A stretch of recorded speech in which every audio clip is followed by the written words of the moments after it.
Meus queridos, a paz do Senhor.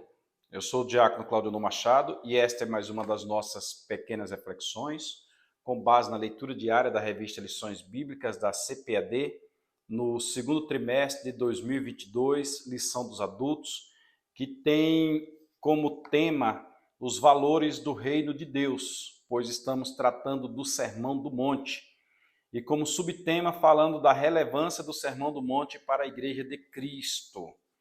Nós estamos vendo detalhes preciosíssimos acerca do Sermão do Monte, que devem ser aplicados a nós no dia a dia, nos detalhes da nossa vida. E chegamos já diante da lição de número 7. Hoje é domingo, então a reflexão de hoje era para ontem, sábado, mas infelizmente a correria do dia a dia e os compromissos e as necessidades familiares fizeram com que não tivesse tempo para fazer o comentário ontem. Mas se você está assistindo é porque Deus deu-nos a oportunidade de fazermos o comentário hoje e nós queremos levar bem no pé da letra, comentando todas as reflexões para não deixarmos nenhuma para trás. Nós estamos diante da lição 7, hoje, 15 de maio de 2022, que tem como tema: não retribua pelos padrões humanos. Não retribua pelos padrões humanos. Daqui a pouco estaremos estudando sobre a lei do talião. Tal feito, tal pago. Estaremos estudando sobre Hammurabi, ou Hammurabi, como dizem alguns, e como Hammurabi criou critérios para que, numa desordem jurídica, numa desordem da época, houvesse um cumprimento de uma norma que, em parte, satisfizesse a sociedade. Evoluiremos na história e chegaremos a Moisés, nas 3 referências que Moisés tem no Novo Testamento, dizendo tal feito, tal pago. Nós vamos trabalhar sobre isso. E chegaremos a Jesus Cristo, quando diz: não, não faça aos homens do mesmo jeito que eles fazem a vocês. Pelo contrário, largue a túnica, vá com ele 2 milhas, vire a outra face. É o nosso assunto de hoje, pois precisamos aprender a como não retribuir pelos padrões humanos. Os padrões humanos passam pelo homicídio. Nós vamos aprender nisso aí. Vamos não nos vingar. Nós não haveremos de praticar a vingança. A leitura de hoje, a leitura de ontem, sábado, está na Carta aos Romanos, capítulo 2, versículos de 6 a 8. Carta aos Romanos, capítulo 2, versículos de 6 a 8, que tem como epígrafe: Deus retribuirá a cada um. Deus retribuirá a cada um. Nós vamos fazer a leitura na versão Almeida Revista e Corrigida, fazendo hoje uso da Bíblia do Culto. Bíblia do Culto, editada pela editora Betel. Carta aos Romanos, capítulo 2, versículos de 6 a 8. Diz assim o versículo de número 6: o qual recompensará a cada um segundo as suas obras. Só o versículo 6 seria suficiente para alcançarmos o objetivo da epígrafe. Deus recompensará a cada um. Deus recompensará a cada um. Mas é necessário que nós observemos, daqui a pouco faremos leitura do 7 e do 8, vamos lá. Mas é necessário que nós observemos o contexto em que Paulo está escrevendo. Paulo está na metade da 3ª viagem missionária, está na cidade de Corinto, retornando para Jerusalém, traria para os irmãos uma oferta que ele pediu, e a irmã Febe está viajando, em poucos minutos estaria viajando para Roma. E Paulo, então, manda esperar um pouco e elabora esta carta. Esta é uma carta que eu vejo Paulo escrevendo com pressa, rápido. E entrega na mão da irmã Febe, e a irmã Febe leva para os irmãos de Roma, onde Paulo dizia que um dos seus principais desejos e objetivos era ir a Roma e de Roma passar até a Espanha. O que eu creio que ele fez, não vou discutir isso neste momento. A meu ver, Paulo fez uma 4ª viagem missionária. Mas quando ele escreve a carta aos Romanos, ele revela-nos os problemas que Roma tem.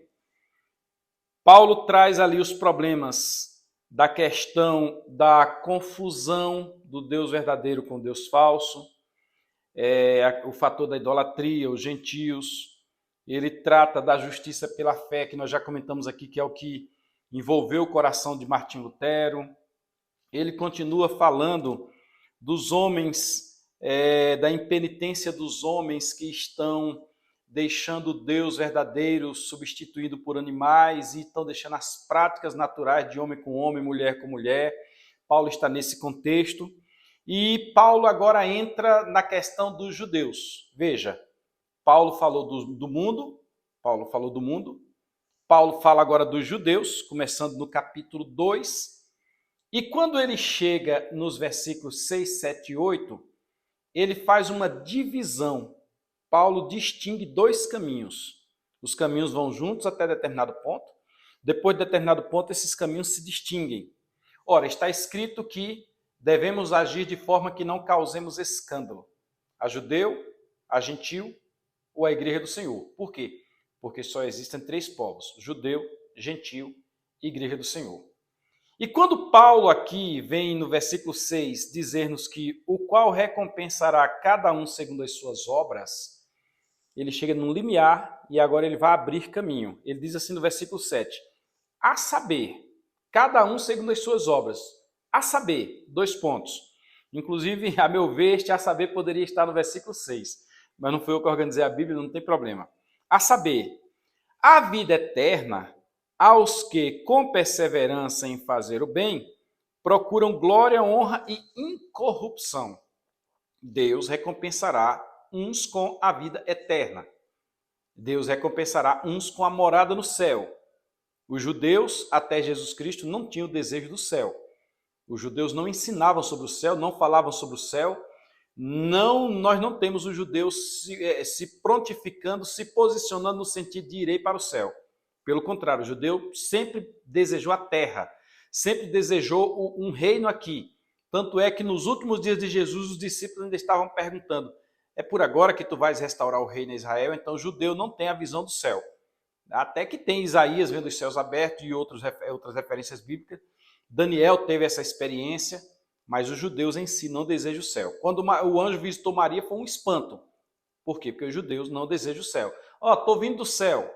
Nós temos, inclusive, em Atos capítulo 10, quando o anjo vem e fala com Cornélio, Pedro vai até lá e Pedro até fica um pouco assim, como assim? Que negócio é esse? De onde é que veio esse anjo? Mas, posteriormente, após Jesus Cristo, a ideia do céu surgiu. Mas vamos lá.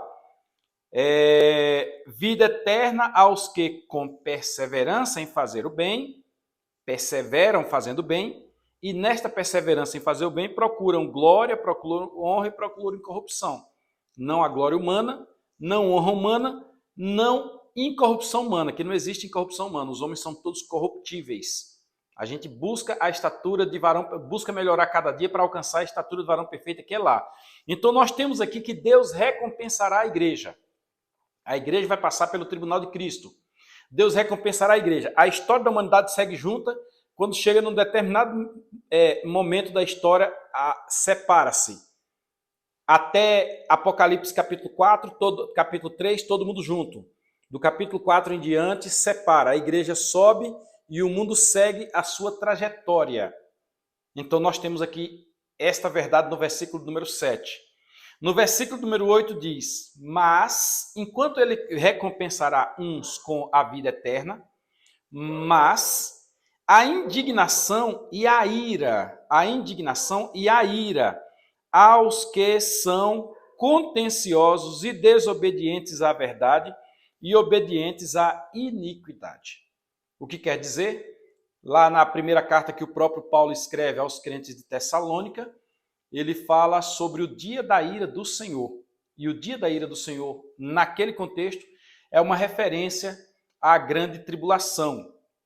Quando passarão pela grande tribulação justamente os que não forem arrebatados, justamente os que ficarem na terra. Leia-se os judeus e os gentios que Paulo tem comentado no capítulo 1. Capítulo 1, os gentios. Capítulo 2, judeus e igreja, aqui de Atos dos Apóstolos. E de Romanos, melhor dizendo. E uma vez que a igreja subiu, gentios e judeus permanecem na terra para passar pela ira de Deus, para passar pela grande tribulação. Então Deus recompensa a cada um segundo a sua obra, no devido momento Deus recompensa. Logo, não temos necessidade nenhuma de nos vingar. Não temos necessidade nenhuma de irmos lá e pagarmos o mal com o mal. Nós não temos necessidade nenhuma de agir nem conforme a lei do talião de Hammurabi, olho por olho, dente por dente, pisadura por pisadura. Nós não temos essa necessidade, porque Deus haverá de praticar a sua justiça. Deus pegará a vingança, pois a ele pertence a vingança, digamos assim, e vai agir com justiça diante da tal pessoa. Hoje nós aprenderemos muito na escola dominical. E por que vingança maior do que a pessoa ficar na grande tribulação, não ser arrebatado e passar por todos os flagelos da grande tribulação? Flagelos que nós colocamos numa live aí, eu e o presbítero Maciel. E o que vem depois do arrebatamento? É o objetivo da nossa live. E lá em 3 partes a gente coloca que de 100% das pessoas que restarem vivas após o arrebatamento da igreja, 7 anos depois, este percentual cai para 3%, aproximadamente. O mundo vai passar por catástrofes horríveis. Logo, será a ira de Deus derramada sobre os homens, uma grande punição.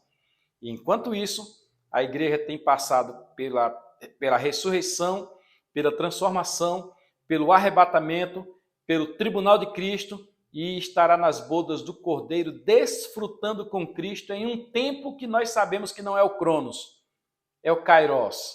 É um tempo que praticamente dá a ideia que não vai acabar. Aliás, que não vai acabar porque é a eternidade mesmo, certo? Você é convidado a estar daqui a pouquinho na Escola Bíblica Dominical, procure uma igreja evangélica, estude. Este assunto estará sendo ensinado nas Assembleias de Deus. Procure uma igreja evangélica. Este estará sendo ensinado nas Assembleias de Deus. E comente aí sobre este assunto. Compartilhe com alguém. Gente, depois que eu pedi para compartilhar e as pessoas compartilharam, os resultados, as mensagens de retorno que têm chegado são muitas. Pessoas têm se identificado com o tema, pessoas têm dito, olha, Deus trabalhou na minha vida. Então compartilhe, evangelize alguém com esta palavra e se inscreva no nosso canal, tá bom? Se inscreva, comente, curta e deixa Deus abençoar-nos, a sua vida, a nossa vida, em nome de Jesus. Fiquem todos na paz do Senhor e na próxima semana nós estaremos tratando sobre a temática sendo verdadeiros. Meu Deus! Não mentirosos, verdadeiros. Então vamos deixar cada coisa para o seu devido momento. Nós vamos agora entrar no assunto ali, onde o primeiro ponto da lição vai falar sobre a vingança não é natureza do reino de Deus. O segundo ponto vai falar o amor é a expressão natural do reino. E o terceiro ponto vem falar sobre buscando a perfeição de Cristo. Essa lição é extraordinária. Deus te abençoe. Paz do Senhor.